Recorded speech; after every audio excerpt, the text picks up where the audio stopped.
নমস্কার, ময়দান স্পোর্টসে আপনাদের সকলকে একবার স্বাগত। আপনাদের সঙ্গে রয়েছি আমি সুকন্যা। বিশ্বকাপের ফাইনালে মুখোমুখি স্পেন ও আর্জেন্টিনা, এই নিয়ে কি বলছেন প্রাক্তন ফুটবলার মানস ভট্টাচার্য, মেহতাব হোসেন ও শিল্টন পালরা? এর সাথে বিশ্বকাপের যাবতীয় খবর দেখে নিতেই আমরা চোখ রাখবো ফুটবলের বিগ ফাইটে।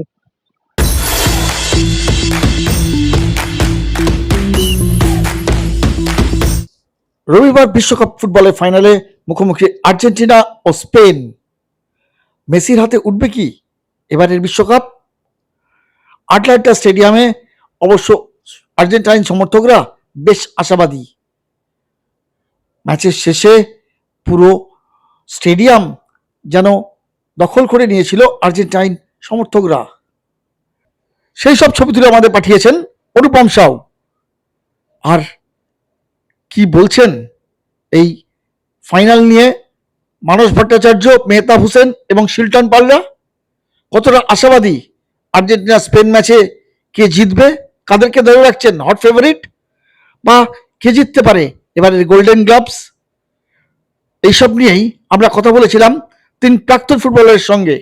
ম্যাচটা তো মেসি ঘুরিয়েছে। যে দুটো গোল ওরা করেছে, দুটো গোলের ক্ষেত্রেই ওর অ্যাসিস্ট আছে। অসুবিধাটা যেটা হয়েছে, যেটা ইংল্যান্ড লিড নেবার পরে অনেক বেশি রক্ষণাত্মক হয়ে গেছিল। এই রক্ষণাত্মক হয়ে যাওয়ার জন্য ওরা এর আগে 59 মিনিট পর্যন্ত যে ফুটবলটা খেলছিল তাতে কিন্তু একটা পরিকল্পনা ছিল।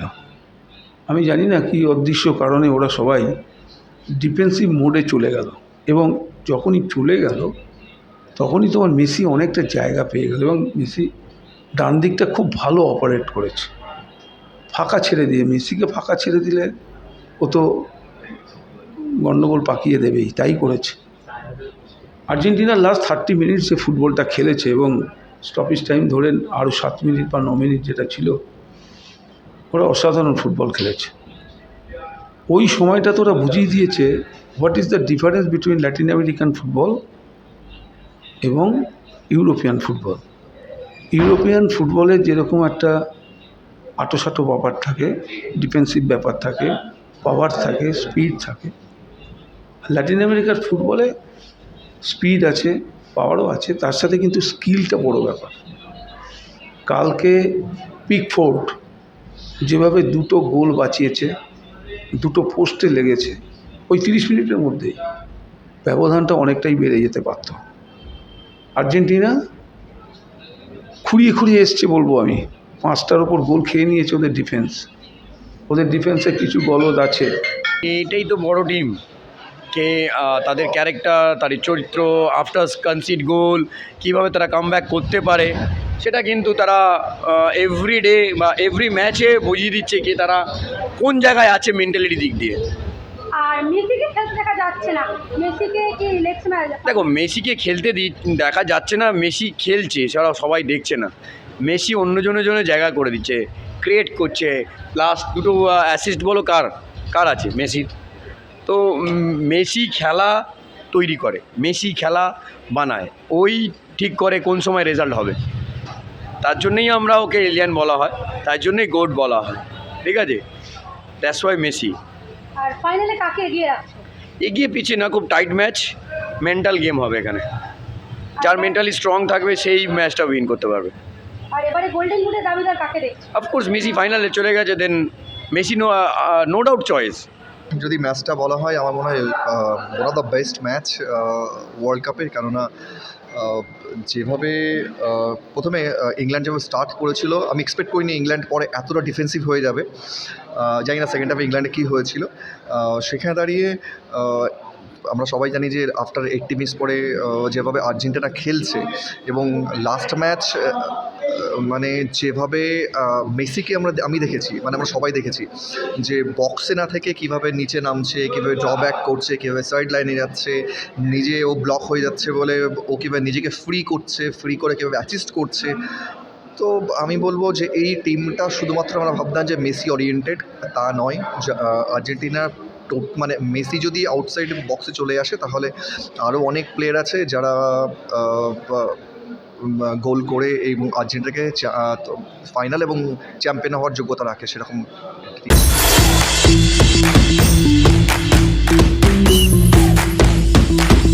কলকাতা লিগে মেহতাবের খিদিরপুরের কাছে আটকে গেল সবুজ বরণ বাহিনী। এর সঙ্গে ফুটবলের যাবতীয় খবর দেখে নিতেই আমরা চোখ রাখবো ফুটবলের লড়াইয়ে।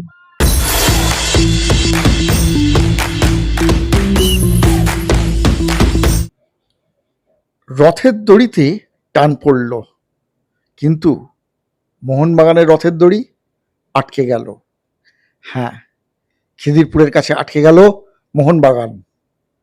সন্দীপ মালিক গোল করে মোহনবাগানকে এগিয়ে দিয়েছিলেন, কিন্তু সেই গোল ধরে রাখতে পারত সবুজ বরণ ফুটবলাররা। শেষ পর্যন্ত খিদিরপুরের হয়ে তুহিন শিকদার গোল পরিশোধ করেন, আর যার ফলে ম্যাচের শেষে উঠে গেল গো ব্যাক স্লোগানও।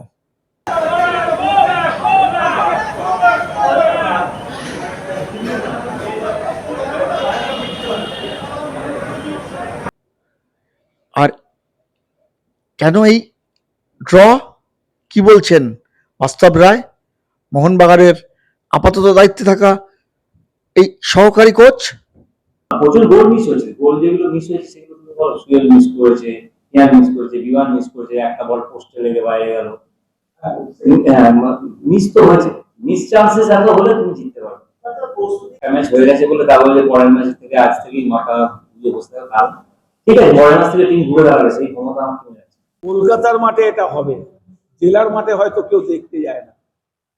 যখনই এই মোহনবাগান মাঠে মোহনবাগান খেলবে, ইস্টবেঙ্গল মাঠে ইস্টবেঙ্গল খেলবে, মোহামেডান মাঠে মোহামেডান খেলবে, তো দর্শকদের কথা তো ভাই শুনতেই হবে। না জিতলেই গালাগালি শুনতে হবে। এরকম ম্যাচ ড্র করে গেলে আমরা ইট খেয়ে বাড়ি গেছি আমাদের সময়, তখন মাঠ ভর্তি দর্শক থাকতো, র্যাম্পাটে মাঠে যত লোক থাকতো তাতে বেশি লোক চলে যেত যারা টিকিট পেত না। মেম্বারদের কথা ছেড়েই যাও, তারা তো মেম্বার, তাদের কার্ড আছে, তারা মাঠে চলে আসে।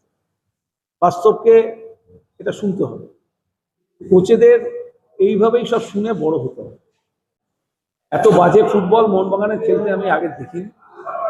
ওরা অনেকদিন অনুশীলন করেছে আমি শুনেছি, কিন্তু আজকে যেভাবে, সবচেয়ে বড় ব্যাপার আক্রমণভাগের খেলোয়াড়রা দায় এড়াচ্ছে, ফাঁকা গোলেও পাস দিচ্ছে, এটা আমি কোনো দেখিনি।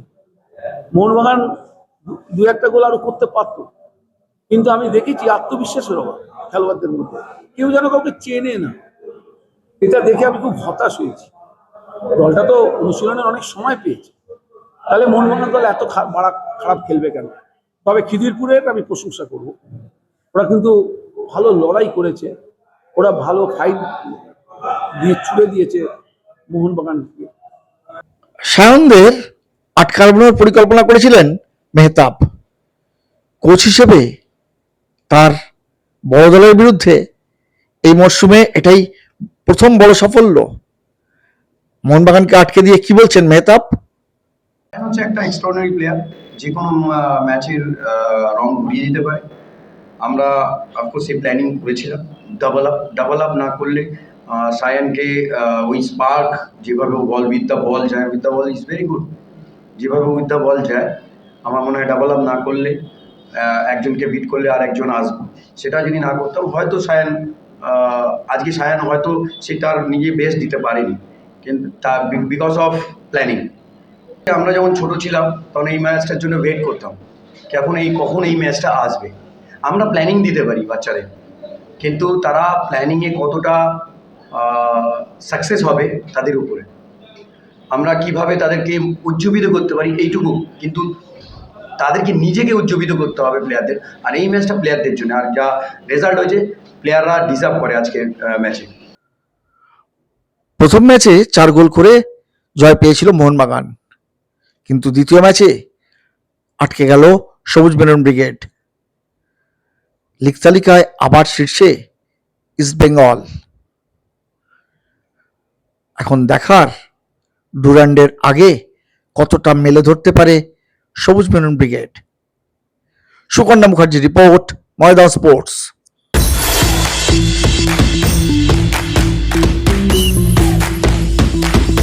শুক্রবার কলকাতা লিগে মোহামেডান স্পোর্টিং দ্বিতীয় ম্যাচটি খেলতে নামছে এরিয়ানের বিরুদ্ধে। প্রথম ম্যাচ জয়ের পর বেশ আত্মবিশ্বাসী সাদা কালো ব্রিগেড। এবার ঘরের মাঠে জিততে পারবে কি দ্বিতীয় ম্যাচ? এই প্রশ্নই এখন ঘোরাফেরা করছে সাদা কালো শিবিরে। আর কি বলছেন মাওয়ানান কোচ মেহরাজউদ্দিন वाडू? जीता है ऑब्वियसली, वो तो पास्ट है अभी, and we have to focus on the next game which is Arian. We are a good team और we have to make sure जो पहले मैच में हमने रिजल्ट लिया था वो वही उसको लेके हमको चलना है। And I think the boys they are confident and tomorrow I think they are going to the best. तो मेरा मैजिक नहीं होता, I think players they have to do it on the pitch. Obviously instructions हम लोग pass करते हैं players को, and players if they don't do it then it's become very difficult for us to win. अगर हम लोग वो लोग कर लेते हैं जैसे उन्होंने सेकंड हाफ में किया था, और मुझे लगता है कि वो things will become very easy. और पहला हाफ मुझे लगता है कि काफ़ी डिफिकल्ट था क्योंकि हमने प्रीसीजन भी इतना नहीं किया है, हमने प्रैक्टिस मैचेस भी नहीं खेले, तो टीम का फिटनेस भी इतना अच्छा नहीं है। I think we are reaching at least कहीं ना कहीं पे हम लोग फिटनेस में अभी वो पहुँच रहे हैं।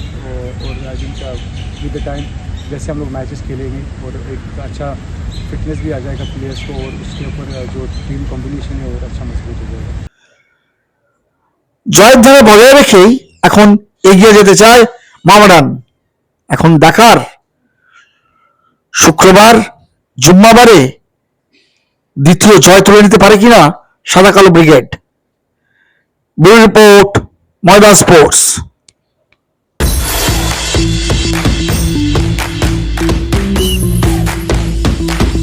ভিডিওটা ভালো লাগলে লাইক করুন, শেয়ার করুন, আপনাদের মতামত কমেন্ট করে জানান, চ্যানেলটাকে সাবস্ক্রাইব করুন এবং পাশে থাকা বেল আইকনটাকে প্রেস করে দিন। দেখা হবে আবার পরের ভিডিও।